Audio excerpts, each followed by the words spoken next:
Bienvenue à tous dans cette nouvelle vidéo. On se retrouve pour une nouvelle analyse sur les Pokémon de la huitième génération. Et dans cette vidéo, nous allons nous intéresser à Dolman. Alors Dolman, hein, c'est le fameux Pokémon roche inspiré de Stonehenge, hein, le monument britannique bien connu. Et du coup, Dolman, qu'est-ce que c'est en stratégie? C'est évidemment le but de cette vidéo. Alors on commence tout d'abord avec son type. Il a un type roche pure. Être type roche pure en stratégie, c'est assez moyen. Alors le type roche, il paraît comme assez fort en apparence, ce qui est globalement le cas parce que les attaques de type roche font partie des plus fortes du jeu. On va dire que ça fait partie des plus spammées, alors pas les plus, mais parce qu'on les retrouve souvent en combinaison avec d'autres types offensifs, notamment le fameux combo Edgequake, hein, donc une attaque seule et une attaque roche. Ça fait partie de ces attaques en fait qui complètent un coverage globalement. Donc le type roche en soi il est pas si mauvais que ça offensivement. Mais par contre, en fait, c'est défensivement que le type roche est très mauvais, hein, parce qu'il a 5 faiblesses, avec des faiblesses qui sont très gênantes, hein, au type combat, sol, eau, sans rajoutant à cela notamment les faiblesses plantes et acier. 5 faiblesses, c'est énorme pour un seul type. Et à côté, il a 4 résistances.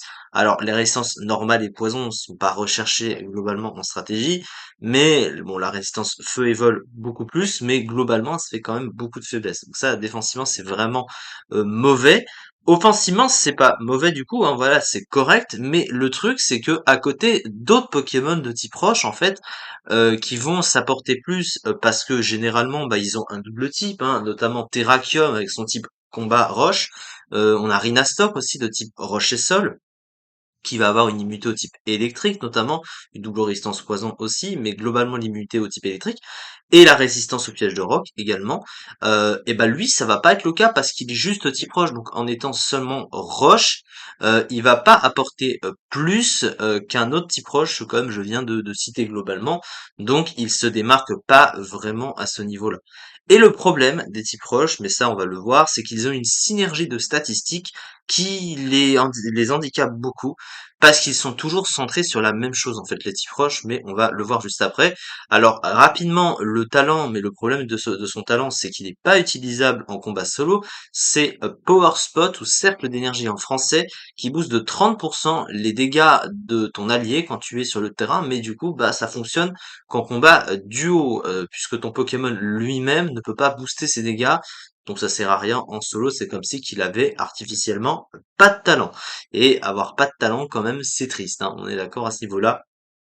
Et à côté, eh ben, on va se tourner sur du côté de ses statistiques.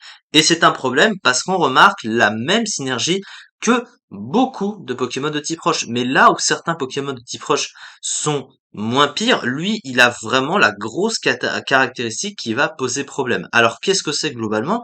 Eh ben, en fait, les types roches sur le physique, ils sont bons, hein. Vous voyez que sur le physique, il a de bonnes stats, il tape fort. Alors, il a 125 en attaque, c'est pas mal, c'est moins fort que Rhinastok, par exemple, en comparaison mais c'est fort, hein, la plupart des types proches tapent fort sur le physique, et il a un bulk au physique qui est bon, hein, avec 135 de défense, 100 en PV, mais bon, ça reste un type avec beaucoup de faiblesse, donc malgré tout, voilà. Mais là où le bas blesse, c'est que en fait, si sur le physique ils sont excellents les types proches, et ben sur le spécial c'est complètement l'inverse. Et c'est d'ailleurs pour ça que les types proches sont assez mauvais en stratégie, parce qu'il y a tout un métagame quasiment qui peut les taper assez fort. Et en l'occurrence sur le spécial, il a 20 en attaque spéciale, donc ça à la rigueur, c'est pas leur côté offensif de base. Mais la défense spéciale, elle est déjà mauvaise de base pour la plupart des types proches, mais lui, il a une des défenses spéciales les plus faibles du jeu. Il a 20 de défense spéciale, ce qui est vraiment catastrophique. C'est vraiment une défense spéciale de merde. Et le truc, c'est qu'il peut se faire one-shot de la première petite attaque spéciale venue. Il suffit même d'une attaque peu forte ou même un peu résistée avec 20 en défense spéciale. Vous voyez Katagami, hein, qui est un des meilleurs Pokémon du jeu, mais il a 31 de défense spéciale. Et ben lui, il a encore moins, ce qui fait qu'il peut mourir de petites attaques quasiment, en tout cas prendre de gros dégâts. Donc vraiment une si mauvaise défense spéciale, là où par exemple, on va prendre un exemple assez bête, mais genre Gigalith, hein, Gigalith qui est également un Pokémon de type roche pure, il a une défense spéciale de 80, vous voyez, hein, donc elle est meilleure c'est moins fort du coup que sa défense physique, mais elle est meilleure, hein, il a pas 20 en défense spéciale, Alors oui, il est plus lent, mais il tape plus fort déjà, et le bulk est relativement le même. Donc c'est un peu le même défaut, mais lui 20 en défense spéciale, c'est vraiment très mauvais. Sa vitesse, comme la plupart des types proches aussi, elle est mauvaise. 70, c'est pas suffisant. Alors tu peux te dire que comparé à d'autres types proches comme celui que je viens de montrer, c'est mieux, mais le gros problème c'est par rapport aux investissements. 70 de vitesse, comme c'est dépassé par beaucoup de Pokémon offensifs, tu vas être tenté de le mettre max vitesse, mais ce qui signifie que tu ignores la puissance offensive du Pokémon du coup, et ça veut dire que tu as tendance à taper moins fort du coup derrière, c'est mathématique, et du coup bah tu dois choisir. Soit tu le fais taper plus fort mais tu vas te faire plus dépasser, soit tu le fais augmenter en vitesse et derrière tu taperas moins fort. Donc c'est compliqué à ce niveau-là, on est assez d'accord évidemment. Alors sur le plan du Moupoule, bah son Moupoule offensif, comme la plupart des Pokémon de type roche, il est bon, hein, il a à peu près tout ce dont il a besoin, les moves classiques et bien génériques des Pokémon de type roche, avec il a le Edgequake notamment, il a le combo séisme plus les attaques roches, donc éboulement, ton de roche, boule rock, lame de rock, etc. etc. Il a des petites attaques de coverage évidemment, hein, il a notamment Hit Crash et Beat Slam, donc voilà, hein, ce qui peut être pas mal, de la surpuissance aussi. Donc globalement, bon, il a moins d'options que d'autres petits proches aussi, hein. Certains petits proches ont les points élémentaires ou des trucs comme ça. Mais globalement, lui, bah déjà avec le Hedgehog, il touche quasiment tout le jeu, au moins avec ces attaques-là. Mais bon, le reste évidemment ne suit pas. Sur le plan du soutien, comme la plupart des types proches, il a pas grand-chose, à part le roi, un Tyrannosif, évidemment.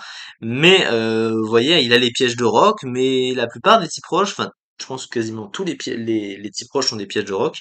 Mais à côté, il fait rien, ce Pokémon, et il peut pas non plus se setup. Le seul setup qu'il a, c'est Malédiction, mais Malédiction, c'est vraiment pas intéressant, puisque en plus, ça baisse la vitesse. Donc, du coup, ben, en fait, il ressort pas, il a des options qui ressemblent à d'autres types proches qui sont déjà mauvais, et il y a d'autres types proches qui sont meilleurs, et voilà, et la défense spéciale de ce Pokémon est vraiment affreuse.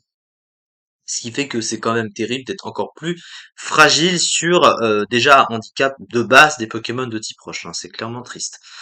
Alors la fiche stratégique de ce Pokémon maintenant, d'excellentes statistiques physiques couplées à de très bons PV, un move pool offensif intéressant, mais un type roche médiocre offensivement et mauvais défensivement, une défense spéciale exécrable et une vitesse médiocre, un talent inutile en combat solo.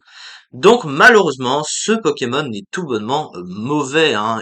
Non seulement il est concurrencé par beaucoup de Pokémon offensifs, tous des Pokémon tapant sur le spécial peuvent lui rouler dessus, même parmi les plus mauvais du jeu, c'est quand même terrible.